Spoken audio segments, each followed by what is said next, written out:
আমির মুআবিয়া সবাই বলেন রাদিয়াল্লাহু তাআলা আনহু। উনি কোন নরমাল সাহাবী ছিলেন না, উনি অনেক গুরুত্বপূর্ণ সাহাবী ছিলেন যার সত্যে তার উপর কোরআন নির্ভর। শিয়ারা কোরআনকে কাট করতে চাচ্ছে, কোরআনের উপর ভিত্তি নাই এটা বলার জন্য যিনি কোরআন লিখেছেন আগে ওনাকে মারতে হবে। যিনি কোরআন লিখেছেন ওনাকে যদি কাট করে দেওয়া যায় কোরআন কাট হয়ে যাবে। সেজন্য আমির মুআবিয়াকে কাট করতে চায়, ফেলে দিতে চায়, কারণ উনি তো কোরআনের রাইটার ছিলেন, কোরআনের লেখক ছিলেন। ইনি সাধারণ সাহাবী নয়, কাতেবে ওহী ছিলেন এবং কি আমিনে রাসূল ছিলেন। একটু জোরে বলুন না সুবহানাল্লাহ। আমিনে রাসূল মানে রাসূল পাকের অনেক গোপন তথ্য ওনার কাছে ছিল। অনেক রাজা বাদশাদের কাছে চিঠি দিলে আমিরে মুআবিয়াকে ডাকতেন, গোপন ভাবে চিঠি লিখতে হলে আমিরে মুআবিয়াকে চিঠি লেখার জন্য হুকুম দিতেন। কেন? উনি সিররে রাসূল ছিলেন, আমিনে রাসূল ছিলেন, সিররে রাসূল ছিলেন, কাতেবে রাসূল ছিলেন, সাহাবী রাসূল ছিলেন, আখে জোজে রাসূল ছিলেন, নবীজির স্ত্রীর ভাইও ছিলেন। একটু জোরে বলুন না সুবহানাল্লাহ। তাহলে আমিরে মুআবিয়া মানে নরমাল সাহাবী নাকি? যিনি কি লিখতেন? আর একটু জোরে বলেন। কোরআন লিখতেন। তাহলে হযরত আমিরে মুআবিয়াকে দুর্বল করে দিলে কোরআনও কি হয়ে যাবে? দুর্বল হয়ে যাবে। এটাই হলো শিয়াদের মূল উদ্দেশ্য, টার্গেট, মূল টার্গেট এটা যে আমিরে মুআবিয়াকে দুর্বল করে দিতে পারো কিনা দেখো। তখন মানুষের কাছে কোরআন নিয়ে সন্দেহ এসে যাবে, উনি তো কোরআন লিখতেন, নিশ্চয় এখানে অনেক কিছু ঢুকাই দিচ্ছে। কোরআনের একটা শব্দ নয়, একটা ফোঁটাও কি কেউ বেশ কম করতে পেরেছে? পারবে? কেন? আল্লাহ বলেন না নাহনু নাযালনা যিকরা ওয়া ইন্না লাহু লাহাফিজুন। আল্লাহ বলে কোরআন এটা আমি আল্লাহ নাযিল করেছি, ওই কোরআনকে হেফাজত আমি আল্লাহ নিজে করব। জোরে বলুন সুবহানাল্লাহ। এখনো কত কোটি বান্দার কলবের মধ্যে কোরআন এটা আমার আল্লাহ সেন্ড করে দিয়েছেন। তত্ত্ব আছে আপনাদের যথাযথ? কতজন হাফেজে কোরআন তত্ত্ব আছে? হ্যাঁ, কত হাফেজে কোরআনের সিনার মধ্যে আল্লাহ কি ঢুকাই দিয়েছেন? মুখস্থ থেকে যায়। একটা ছোট বই মুখস্থ করলে এক মাস পর আর নাই। এই কোরআন 30 পারা কোরআন যে মুখস্থ থেকে যাচ্ছে এটা মূলত কুদরত, আমার আল্লাহর কুদরত। একটু জোরে বলুন না সুবহানাল্লাহ। এভাবেই কোরআনকে আমার আল্লাহ কি করতেছেন? হেফাজত। তাহলে হযরত আমির মুআবিয়াকে দুর্বল করলে দুর্বল কি হবে? কোরআন কে দুর্বল, কোরআন দুর্বল হয়ে যাক আপনারা চান? তাহলে হযরত আমির মুআবিয়ার শানে কিছু বলা যাবে? কি পক্ষে বলবেন না বিপক্ষে? চট্টগ্রামে এমনও দরবার আছে যে দরবারে বুখারী খতম পড়াবে বলে দাওয়াত দেয়। এরকম বড় বড় হুজুরদেরকে বলে হুজুর আপনারা বুখারী শরীফের দাওয়াত। হুজুর বলে ঠিক আছে। গেছে দেখতেছে এরকম অনুষ্ঠান, চেয়ার টেয়ার আছে, বসেন হুজুর। কই বুখারী? বলে বুখারী পড়া লাগবে না, হাদিয়া তো দিব। শ্রোতা বানাই দিছে কাদেরকে? হুজুরদেরকে শ্রোতা বানাইছে আর বান্ডিল দিচ্ছে, প্যাকেট দিচ্ছে।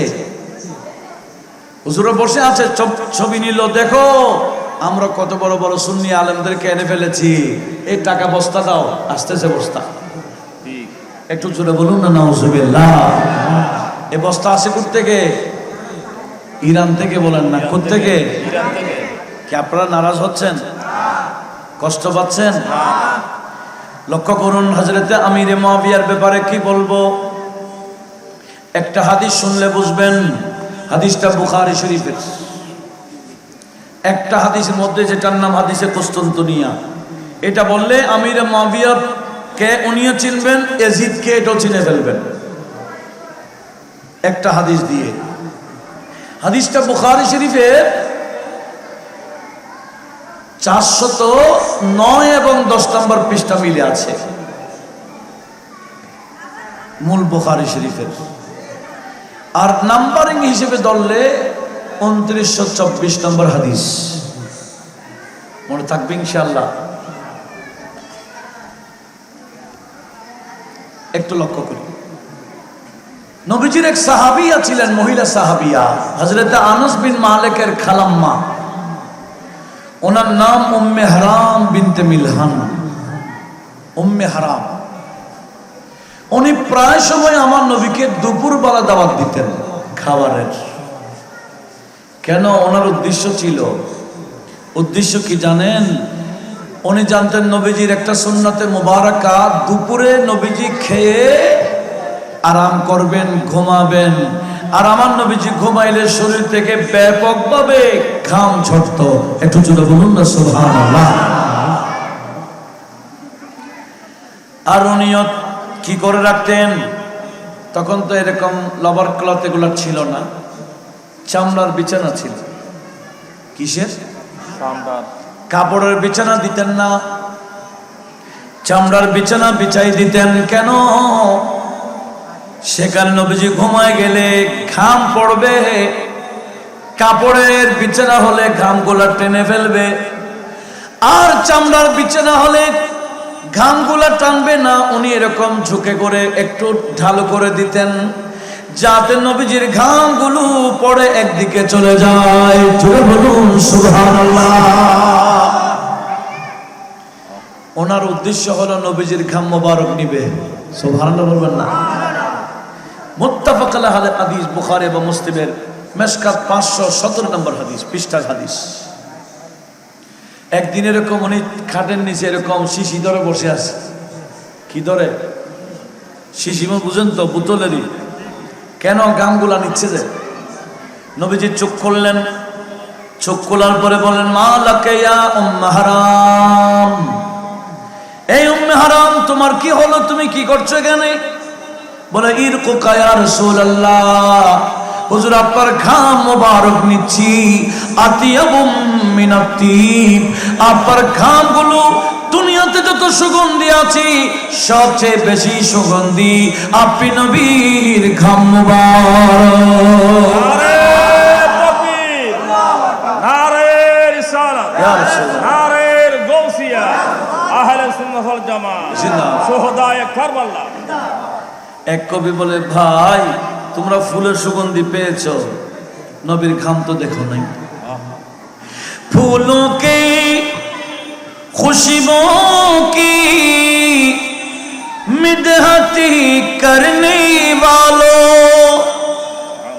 फूलों की खुशबुओं की मिदहती करने वालों, मश्क अंबर से ज्यादा, मश्क अंबर से ज्यादा खुशबू है पसीने में, खुशबू है पसीने में। अरे नबी का नाम सुनते, नबी का नाम सुनते ही मदीना याद आता है।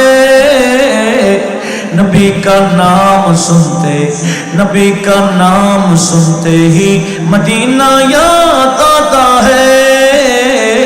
गरीबों, अरे गरीबों को मोहम्मद, गरीबों को मोहम्मद का पसीना याद आता है। एक जोरे बोलूं ना सुभान अल्लाह। गरीब गरीब साहाबारा नबीजिर की নিয়ে যেতেন ঘাম মোবারক। কেন? আতর হিসেবে ব্যবহার করার জন্য। একটু জোরে বলুন না সুবহানাল্লাহ।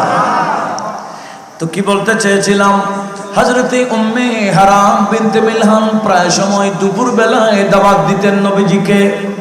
উদ্দেশ্য কি? একদিন এভাবে নবীজি দুপুরে ঘুমাইলেন। হাদিস বুখারী 409 এবং 10 নম্বর পৃষ্ঠা। নবী ঘুম থেকে জেগে গেলেন। জাগার পরে নবীজি বিছানায় বসে বসে মুস্কি মুস্কি হাসেন। জোরে বলুন সুবহানাল্লাহ। নবীজি হাসছেন কি শুধু শুধু এমনি এমনি হাসবে? কোনো কারণ ছাড়া? কি আপনাদের বিরক্ত লাগছে না? এই বাচ্চাদের কারণে আসলে এদেরকে এখানে বসেছে কেন জানি না, ইনারার জন্য পরিবেশ নষ্ট হচ্ছে। এই ইনাদের মনটা ওদিকে চলে যায়, আমার গলা সেন্ডিং হয় না। আল্লাহুম্মা সাল্লি আলা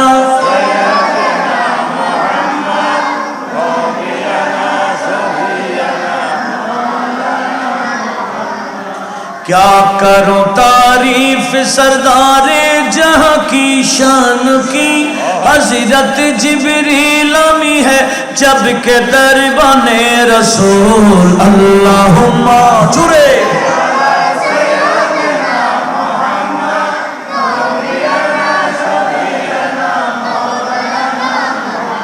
নবীজি কি এমনি এমনি হাসবেন কারণ ছাড়া? হযরত উম্মে হারাম এসে গেলেন, ইয়া রাসূলুল্লাহ আপনি হাসছেন কেন? নিশ্চয়ই স্বপ্ন দেখেছেন ভালো কিছু। সুবহানাল্লাহ। নবীজি বলেন, উম্মে হারাম আসলে ঠিক এই মুহূর্তে আমি দুইটা আমার উম্মতের কাফেলা দেখেছি। ইসলামের পতাকা উড্ডীন করার জন্য দুইটা দল দেখেছি, দুইটা বাহিনী দেখেছি। একটা যাচ্ছে পানি পথে, যারা পানিপথে রোম রাজ্যে জিহাদে গিয়েছিল, আমি যাদেরকে দেখলাম, শুনো শুনো তাদের ব্যাপারে আমি শুভ সংবাদ দিয়ে দিচ্ছি। নবীজি বলে, আফদালু জাইশিন মিন উম্মতি ইয়াগজুনাল বাহরা কদ উজিবু। সর্বপ্রথম পানিপথে যারা রোম রাজ্যে যাবে ইসলামের পতাকা উড্ডীন করার জন্য, কদ উজিবু তাদের জন্য জান্নাত ওয়াজিব হয়ে যাবে। হাদিসটা মনে রাখবেন, বুখারী শরীফের 2924 নম্বর হাদিস। এটা দলিল। আমরা কোনো অস্ত্রের দাঁতদারি না, আমাদের অস্ত্র হলো এগুলা, ঠিক না? লক্ষ্য করুন নবীজি কি বললেন, সর্বপ্রথম পানিপথে যারা রোম রাজ্যে জিহাদে যাবে এদের সবার জন্য জান্নাত কি? সবাই বলেন জান্নাত ওয়াজিব। এই কথা শুনতে আমির হযরতে উম্মে হারাম বিনতে মিলহান বলে, হুজুর একটু দোয়া দেন না, আমি যাতে ওই যুদ্ধে থাকতে পারি। নবীজি বলে, যাও আনতে মিনহুম, আমি দোয়া দিলাম তুমি তাদের সাথে থাকবা। যে যুদ্ধে গেলে জান্নাত ওয়াজিব, তুমি সে যুদ্ধে যাইবা। এবার নবীজি আবার বললেন, এই উম্মে হারাম আমি আরেকটা দল দেখেছি, যারা রোম রাজ্যের রাজধানীর নাম কায়সার, রোম দেশের রাজধানী কায়সার শহরে গিয়ে ইসলামের পতাকা উড্ডীন করে দিচ্ছে। জুড়ে বলুন। এবার তাদের ব্যাপারে আমি শুভ সংবাদ দিচ্ছি, শোনো। নবীজি বলেন, আফদালুল জাইশিন মিন উম্মতি ইয়াগজুনা মদিনাতা কায়সারা মাগফুরুন লাহুম। জুড়ে বলুন। এ উম্মে হারাম শোনো, ওই কায়সার শহর কুস্তুনতুনিয়া শহরে সর্বপ্রথম ইসলামের পতাকা যারাই উড্ডীন করবে, এরা যতই বড় পাপিষ্ঠ হোক না কেন, এদের জীবনের গুনাহ মাফ হয়ে যাবে। কয়টা দলের কথা বলেছেন? একটা যাবে পানিপথে আর একটা স্থলভাগে, স্থলপথে। তো পানিপথে যারা যাবে এদের জন্য জান্নাত ওয়াজিব, স্থলপথে যারা যাবে জান্নাত ওয়াজিব বলেন নাই, গুনাহ মাফ হয়ে যাবে বলেছেন। এখন উম্মে হারাম বিনতে মিলহান বলে, হুজুর একটু দোয়া করেন আমি যাতে ওই যুদ্ধেও যাই, যে যুদ্ধে গেলে জীবনের গুনাহ মাফ হয়ে যাবে বলেছেন। নবীজি বলেন, না তুমি আগেরটাতে থাকবা। দেখেন কি গায়েবের খবরদাতা নবী।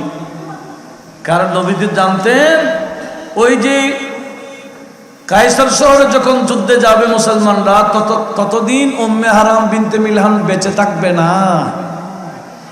এই খবর নবীজির কাছে ছিল, এটার নামেরই গায়েবে আলম। কে কখন মারা যাব আমরা কি জানি?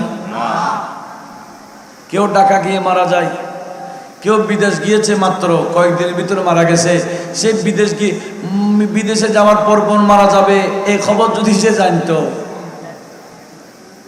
কেউ বিদেশ কখনো যাইতো? লক্ষ্য করুন। কিন্তু কে কখন কোন টাইমে কোন জায়গায় কিভাবে মারা যাবে সব নবীজি জানেন কিনা? এটা বুখারী শরীফের হাদিস। কি বলেছেন? উম্মে হারাম তুমি আগেরটাতে যাইবা। ঠিক এই উনি ওনার স্বামীর নাম উবাদা বিন সামিত, নবীজির বিখ্যাত সাহাবী। উবাদা বিন সামিতের স্ত্রী ছিলেন উম্মে হারাম। উনি ওনার স্বামীর সাথে ওই যুদ্ধে গিয়েছিলেন, পানিপথের যুদ্ধে, যেখানে গেলে জান্নাত ওয়াজিব হয়ে যাবে বলেছেন, সে যুদ্ধে উনি গিয়েছিলেন। একটু জোরে বলুন। কিন্তু আসার সময় পানি থেকে যখন মোর এলাকায় উঠলেন, মোর এলাকার মধ্যে যখন ঘোড়ার পিঠে উঠেছেন, উনি ভালো করে বসার আগে ঘোড়া দিল টান, উনি রশির মধ্যে পেঁচিয়ে পড়ে গেছেন। এমনকি পেছে ঘোড়া চলতেছে আর ওনাকে হেসড়াচ্ছে, এভাবে উনি শহীদ হয়ে গেলেন আসার সময়। সেজন্য নবীজি বলেছিলেন যে পরেরটাতে তুমি থাকবে না। আল্লামা বদরুদ্দিন আইনি শারহে বুখারী, উমদাতুল কারি শারহে সহিহুল বুখারীতে এই হাদিসের ব্যাখ্যাতে লিখেছেন, উম্মে হারাম বিনতে মিলহানের ওখানে কবর দেওয়া হয়েছে জানাজা পড়ে, এখনো পর্যন্ত নাকি ওখানে মাজার আছে। মানুষ সমস্যায় পড়লে উম্মে হারাম বিনতে মিলহানের জিয়ারত করলে সমাধান হয়ে যায়। বৃষ্টি হচ্ছে না, ওনার মাজার জিয়ারত করে দোয়া করলে বৃষ্টি হয়ে যায়। ইনি নবীজির সাহাবিয়া। একটু জোরে বলুন না সুবহানাল্লাহ। আপনাদের মনোযোগ লাগবে। এখন আমার মূল পয়েন্টে আমি এসে গেছি, আপনারা মনোযোগ লাগবে। সর্বপ্রথম পানিপথে যাবে তাদের জন্য কি? সবাই বলেন যেই যাবে, আরে যারাই যাবে তাদের জন্য জান্নাত ওয়াজিব বলেছেন নবীজি। আমিরে মুআবিয়াটাকে উনি শুধু যুদ্ধটা গিয়েছেন না, বরঞ্চ যুদ্ধটা পরিচালনা করেছিলেন। যে যুদ্ধে গেলে জান্নাত ওয়াজিব হয়ে যাবে বলে নবীজি ঘোষণা দিয়েছেন, যুদ্ধটা পরিচালনা করেছেন আমিরে মুআবিয়া। এবার বলুন উনি কে? উনি কি জান্নাতি? বলেন না, ওনার জন্য জান্নাত ওয়াজিব। কারণ উনি শুধু যুদ্ধে গিয়েছেন না, যুদ্ধ পরিচালনা করেছেন। আর এরা বলে উনি নাকি জাহান্নামী। সেজন্য শারহে বুখারীরা এই হাদিসটা হযরত আমিরে মুআবিয়ার মুনাকিব হিসেবে চিহ্নিত করেছেন। একটু জোরে বলুন না সুবহানাল্লাহ। তাহলে যুদ্ধটা পরিচালনা করেছেন কে? হযরত আমিরে মুআবিয়া। ওনার জন্য জান্নাত ওয়াজিব হয়ে যাবে আগে ভাগে বলেছেন কে? এবার আসুন পরেরটাতে। পরেরটা কি? কায়সার শহরে, কুস্তুনতুনিয়া শহরে সর্বপ্রথম যারা জিহাদে যাবে তাদের জন্য তাদের জীবনের গুনাহ মাফ। এখন ইয়েজিদিরা কি বলে জানেন? ইয়েজিদিরা বলে ওই যুদ্ধের সেনাপতি ছিল ইয়েজিদ, বিদায় ইয়েজিদের জীবনের গুনাহ মাফ।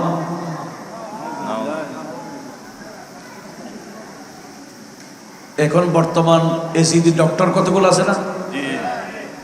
এসিডি বক্তা, এসিডি ডক্টর, এসিডি স্কলার। আরে এখন না, আরো 22 বছর আগের কথা বলতেছি। আমি যখন চট্টগ্রাম ইউনিভার্সিটিতে ইসলামিক স্টাডিজে ভর্তি হয়েছিলাম 2000-এ, এখন 2022, মানে কয় বছর আগে? 22 বছর আগে।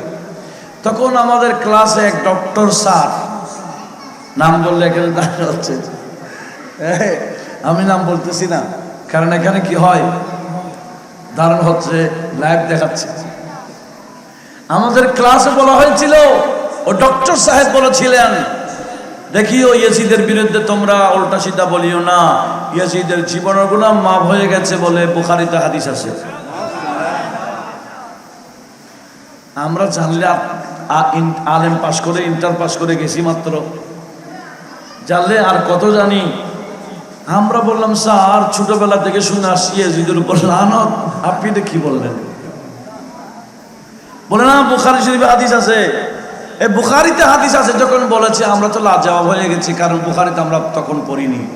কিন্তু আলহামদুলিল্লাহ আমি বুখারী শরীফ ফার্স্ট টু লাস্ট ক্লাসে খতম করার আগে ওয়াজের ফিল্ডে আসি নাই। আগে নাচ শরীফ পড়তাম, এটা অন্য কথা।